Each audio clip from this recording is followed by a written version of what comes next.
mengusulkan kepada Kiai Hasyim Asy'ari.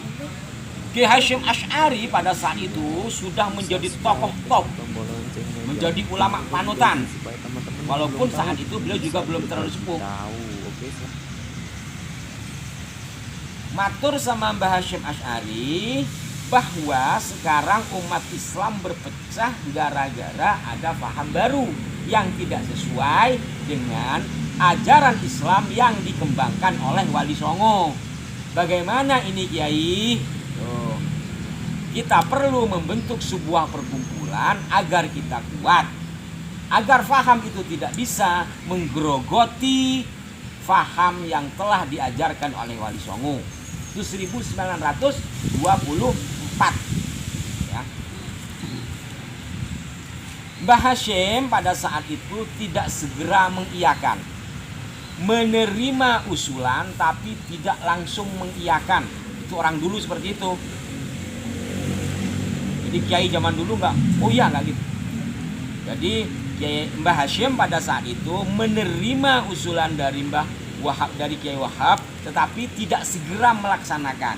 1924 itu hanya diambil sebagai sebuah wacana. Mengingat pada saat itu kita sedang dijajah Belanda.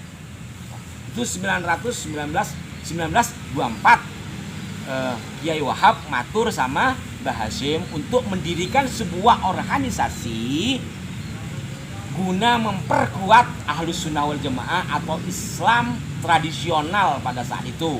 Itu terjadi di Jombang ya, karena Mbah Hasyim di Jombang, kemudian Kiai Wahab juga di Jombang sama beras. Kiai Hasyim itu di Tebuireng. Di Madura ini ada dua setting peristiwa. Itu 1924 itu ada dua setting peristiwa. Di Madura, di pesantrennya Syohana Holil di Tumangan, di Bangkalan itu gampangannya, di Bangkalan, pertengahan 1924 seorang santri bernama As'ad Samsul Arifin ditugaskan oleh gurunya yaitu Syohana Holil untuk mengantarkan tongkat ke Kiai Hasyim Asy'ari. Jalan kaki. Udah berapa menit? Bentar habis waktunya. 10. Jalan kaki tapi nanti naik itu juga. Naik kereta, nyebrang terus jalan kaki sampai ke Tebuireng Jombang. Di sini ada cerita menarik, cuman nanti nggak kena ke NU-nya ya. Bagaimana menjadi santri di sini ini ada kisah menarik dari yang dilakukan oleh As'ad Samsul Arifin muda pada saat itu 1924 pertengahan. Bawa tongkat itu diserahkan kepada Kiai Hasyim. Karena Kiai Hasyim ini adalah sebelum mondok ke Mekah, beliau mondok juga di Bangkalan, di Sohana. Sebelum tongkat diserahkan, dibacakan ayat Al-Quran. Saya baca ya. Jadi nanti ada sambungannya kepada bahwa tongkat itu dianggap sebagai isyarah, sebagaimana Musa ditanya oleh Allah, itu ada di surat Thaha ayat 17. Jadi sebelum tongkatnya dikasih sama jadi begini gampangannya. Sini ya Kiai, kamu tahu rumahnya Hasyim? Tahu Kiai, di mana? Tebuireng Jombang. Kamu antarin tongkat ini ya Siap Kiai. Jadi sebelum tongkat dikasihkan sama Ki As'ad untuk diantarkan ke Jombang, dibacakan ayat Al-Quran surat Thaha ayat 17. Kamu catat surat Thaha ayat 17. Jadi sebelum baca tongkat, siapa tahu nanti bisa jadi amalan untuk jadi sakti ya. 17 sampai 21 nah. Bacaannya wa ma tilka biyaminika ya Musa qala hiya 'asaya atawakka'u 'alaiha wa ahushu biha 'ala ghanami wa liya fiha ma'arib ukhra Qala alqiha ya Musa fa'alqaha fa idza hiya hayyatun tas'a qala khudha wa la takhaf sanu'iduha siratahal ula.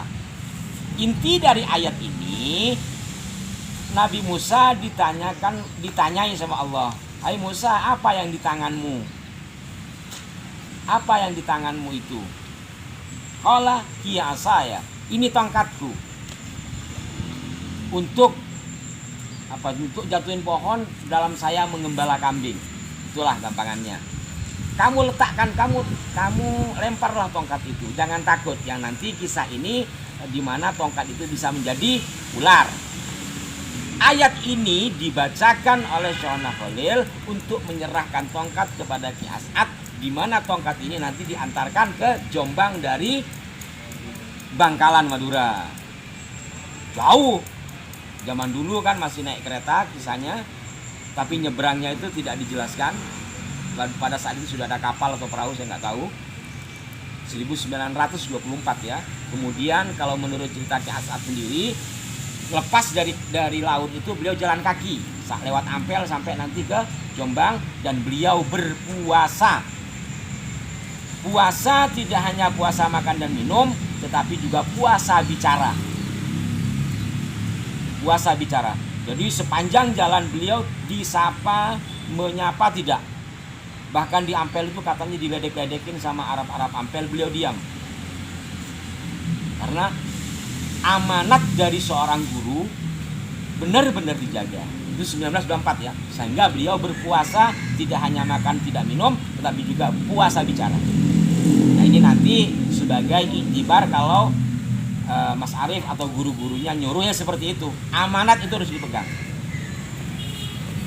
1924 akhir, beliau tidak menjelaskan tanggal dan bulan, tapi Ki As'ad mengatakan bahwa 1924 akhir Ki As'ad ditugaskan lagi oleh Syahna Khalil untuk mengantarkan tasbih. Nah, kalau yang sekarang ini sebelum tasbih diserahkan kepada Ki As'ad, itu diputer 3 kali. Ya Jabbar, ya Jabbar, terus ya Qahar, ya Qahar, ya Qahar.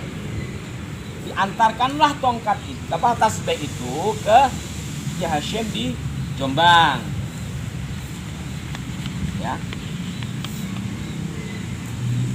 Setelah sampai di Jombang, ditanya sama Ki Hasyim, "Ada apa lagi, Nak?" "Saya ditugaskan lagi sama Syahna untuk mengantarkan tasbih." "Ya Allah, tasbih apa, Nak?" "Ini Kiai." Jadi tasbihnya nggak dipegang. Tasbihnya nggak dipegang, ditaruh di lehernya dan tidak pernah dipegang. Jadi mulai dari Bangkalan itu kata Ki As'ad. Jadi ketika Kiai Khalil ya Jabbar gitu itu, jadi tidak diserahkan begini. Jadi pecinya dicopot, lehernya dikasih. Jadi tasbih itu taruh di leher dan tidak dipegang. Kenapa? Ini amanat dari gurunya kepada Hasyim. Karena ini amanat hanya dititipin, beliau tidak mau pegang. Saking hati-hatinya. Dan puasa, tidak makan, tidak minum, tidak merokok, dan tidak bicara. Sampai akhirnya ke Jombang. Maka ketika di Jombang, tasbihnya mainannya. Ini Kiai, Kiai pesan apa? Kiai pesan apa? Kiai Khalil pesan apa? Jadi ya ada pesan Kiai, tasbihnya di mana? Ini Kiai. Jadi di kalung. Silahkan diambil. Loh kok kamu kalungin? Iya. Ini kan amanat dari Kiai Khalil untuk Kiai. Saya nggak berani megang Kiai. Mulai dari Madura sampai ke sini saya sekalipun nggak megang. Silahkan diambil Kiai. Jadi dia nggak megang, cuman nitip di leher. Itu Kiai dulu, santri dulu nggak begitu. Saking hati-hatinya menjaga amanat. Kalau sekarang kan enggak. Gus Cokro nitip ini, apa ya isinya ya? Itu kan? Apa ya? Jangan-jangan ini nih. Santri dulu begitu. Jadi mulai dari dipasang, taruh di leher, di perjalanan puasa, tidak makan, tidak minum, dan juga tidak bicara. Ini Kiai. Kok taruh di leher? Iya Kiai, ini kan amanat untuk Kiai, saya nggak berani megang, silahkan diambil. Apa pesan Kiai Holil kepada saya nak? Tuh. Jadi sebelum tasbih itu diserahkan ke saya, Kiai Holil membaca ya Jabbar, ya Jabbar, ya Jabbar, ya Qahar, ya Qahar, ya Qahar. Lalu diartikan sama Mbah Hashim, siapa yang macem-macem sama Jam'iyatul Ulama hancur. Waktu itu namanya belum ada karena NU-nya belum berdiri. Ya saat menyebutnya Jam'iyatul Ulama. Jam'iyatul Ulama itu perkumpulan ulama. Karena sebelumnya kan sudah ada wacana dari Kiai Wahab untuk mendirikan sebuah perkumpulan ulama. Maka beliau menyebutnya Jam'iyatul Ulama. Jadi bacaan ya Jabbar ya Qahar, kalau tadi pertama tongkat itu dianggap sebagai tongkat Nabi Musa menjadi isyarat restu untuk mendirikan perkumpulan ulama atau Jam'iyatul Ulama, 1924 akhir diserahkan tasbih itu menjadi warning. Jadi sudah ada restu, kemudian ada warning. Tapi belum berdiri. Ya. NU belum berdiri. Siapa yang macam-macam sama NU hancur. Tuh. Makanya sekarang kalian atau siapapun yang kurang ajar sama NU, lihat sendiri. Ini yang berbicara wali bertemu wali. Baik, sampai di sini ini perjalanan 1924. Kalau bicara sejarah itu ada namanya apa? Runtutan waktu, timeline. Itu 1924. 1925 Mbah Holil wafat. Tetapi rencana untuk mendirikan sebuah perkumpulan itu semuanya semangat karena usulan dari Ki Wahab, kedua dapat isyarat tongkat dari gurunya. Maka yang satu semangat untuk mendirikan dengan usulan, yang satu memberikan isyarah dengan tongkat dan tasbih. Maka Ki Hashim timbul semangat. Berbarengan dengan peristiwa 1924 juga, ya, 1924 Mekah Madinah, tahu Mekah Madinah? Itu yang di TV itu loh. Diserang. Pada saat itu Mekah Madinah itu ada di bawah Turki, yang tadi adik-adik apa itu bacakan itu ya. Diserang oleh pasukan dari Najd namanya. Najd itu sekarang Riyadh. Pernah ke Riyadh? Belum. Saya juga belum. Yang sudah kemarin kawan-kawan Pagar Nusa yang ikut Janadriyah itu. Festival Janadriyah itu di Riyadh. Siapa tahu kalian nanti kita bisa ke sana ya. Amin. Saya juga belum ke Mekah sudah, tapi ke Riyadh belum. Jadi di Riyadh itu dulu disebut Najd, sekarang disebut Riyadh. Ada kekuasaan yang kemudian bekerja sama dengan Inggris, Prancis, Jerman kalau tidak salah. Pokoknya bekerja sama dengan penjajah asing lalu merebut Mekah Madinah. Dijajah Mekah Madinah itu. Pada saat itu Mekah Madinah setelah dikuasai oleh Turki, kemudian muncul sebuah kekhalifahan. Khalifahnya namanya Husain, Syarif Husain. Kalau ribet gak usah dicatat, dengerin aja. Syarif Husain ini menjadi khalifah hanya 3 bulan karena segera diserang oleh pasukan Najd 1924. Jadi samaan dengan peristiwa yang ada di Jombang. Kalah Syarif Husain. Karena kalah kemudian dia disingkirkan ke Siprus. Siprus itu saya nggak tahu sebelah mana, mungkin dekat itu kali ya. Pulau Seribu atau Lampung. Digantikan oleh anaknya Syarif Husain. Raja Mekah pada saat itu kalah gitu gampangannya ya. Raja Mekah kalah diserang oleh pasukan Riyadh. Kemudian digantiin oleh anaknya namanya Ali, sama kayak saya. Syarif Ali menggantikan bapaknya untuk melawan serangan dari Najd, tapi kalah. Akhirnya Mekah Madinah dikuasai oleh pasukan Najd atau yang sekarang disebut Riyadh. Pasukan Najd ini memiliki faham yang sekarang kita umum mendengar namanya Wahabi atau sekarang jadi Salafi, yang anti tahlilan, anti apa, baca Quran itu ya menerjemahkan Quran itu apa kata artinya gitu. Namanya yadullahi fawqa aydihim, tangan Allah itu di atas tangan kalian. Ya tangan itu tangan. Kalau kita kan diartikan kekuasaan ya. Kemudian tawasul itu nggak boleh. Jadi di Indonesia sedang marak faham yang anti tawasul dan macam-macam. Di Mekah sedang dikuasai oleh pasukan yang anti tawasul dan segala macamnya. Ini bahaya. Kenapa? Mekah Madinah itu adalah kota sucinya umat Islam. Apabila umat Islam haji nanti bagaimana?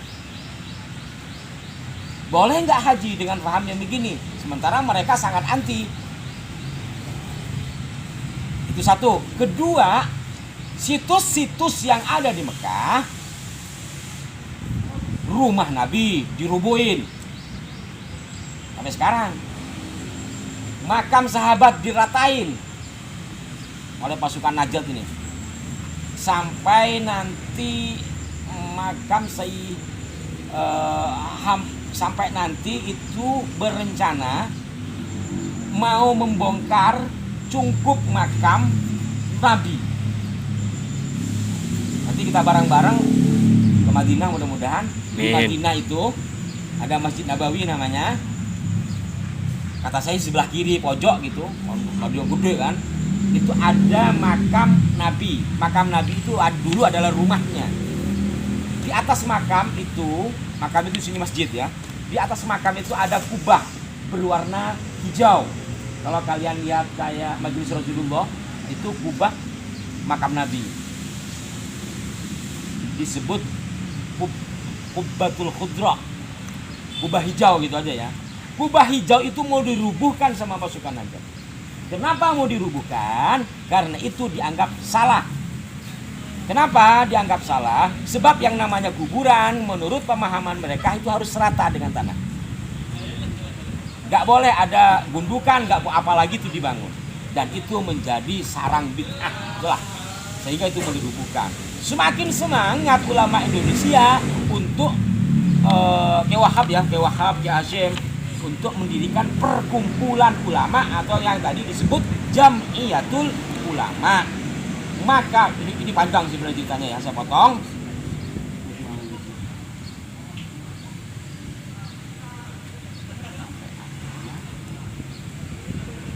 Akhirnya 1924, 1925 sampai akhirnya nanti pada 1926 setelah terjadi musyawarah pada bulan Januari dibentuklah sebuah kepanitiaan namanya Panitia Hijaz. Karena pada saat itu kita masih di bawah Belanda menggunakan bahasa Belanda serapan Belanda, disebutnya Komite Hijaz. Pada bulan Januari itu ya. Jadi bulan Januari dibentuk kepanitiaan yang disebut Kepanitiaan Hijaz atau Komite Hijaz. Komite Hijaz ini untuk apa? Untuk mengantarkan utusan menuju Mekah Madinah menghadap penguasa yang tadi dari Najd agar memperbolehkan faham Ahlussunnah wal Jamaah di Mekah Madinah ya. Sehingga dalam rapat tepat pada tanggal 31 Januari 1926 di rapat bersama kayak sekarang ini, para kiai kumpul, puluhan kiai kumpul, lalu disepakati surat-suratnya untuk dikirim ke sana. Namanya masih Komite Hijaz. Lalu ada usulan dari kiai, kan banyak juga. Loh kalau cuma namanya komite, kalau namanya panitia nggak kuat ye. Kita harus bentuk organisasi. Ya sudah, kita jadikan organisasi. Jadi jangan hanya panitia Hijaz, tapi organisasi. Jadi jangan hanya panitia pelaksana UKT, tapi apa? Pagar Nusa. Itulah. Ya sudah, terus apa namanya Kiai? Ulama itu berembuk. Usul ABCD lah. Nanti ada yang mengusulkan Kiai dari Gresik namanya Abdul Halim kalau tidak salah, Sedayu Gresik. Beliau mengusulkan namanya Nuhudul Ulama. Nuhudul Ulama. Lalu ada seorang kiai muda bernama Kiai Haji Mas Mansur. Menurut beliau kata Nuhudul Ulama itu kurang pas. Yang pas itu menurut beliau Nahdlatul Ulama. Kenapa? Nuhudul Ulama Apa bedanya Nuhudul Ulama dan Nahdlatul Ulama gitu ya. Nanti periode mendatang. Pokoknya intinya jadilah Nahdlatul Ulama. Jadi intinya usulan ada Nuhudul Ulama, usulan dari Abdul Halim, bukan Bojang Majalengka ya, Sedayu Gese. Kemudian ada usulan Nahdlatul Ulama dari Kiai Mas Alwi Abdul Aziz. Lalu usulan Kiai Mas Alwi ini yang disepakati oleh forum. Lalu dibentuklah kepengurusan mulai dari tingkat syuriah, tanfidiyah dan seterusnya. Jadi ada sekitar 40 ulama pada tanggal 31 Januari 1926 itu menandatangani, dan itulah awal mula berdirinya Nahdlatul Ulama ya. Itu dari sisi faham aswaja. Tetapi di dalam sisi keindonesiaan, sedikit semenit lagi ya, biar tahu. Sehari menjelang 1000, berarti kalau tanggal 31 tinggal 30. Pada tanggal 30 menurut catatan dari Kiai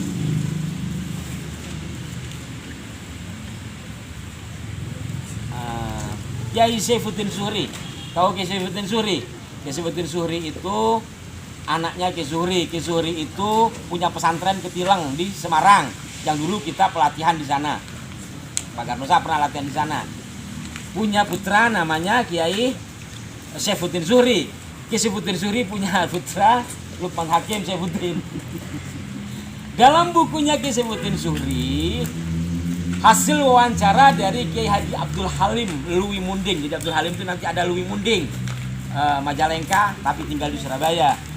Diskusi dengan Kiai Wahab, apakah Kiai perkumpulan ini bertujuan untuk kemerdekaan? Ini penting, karena nanti kenapa ini perlu penting? Karena nanti ada orang yang mengatakan bahwa Indonesia NU itu tidak punya cita-cita untuk kemerdekaan, hanya untuk paham.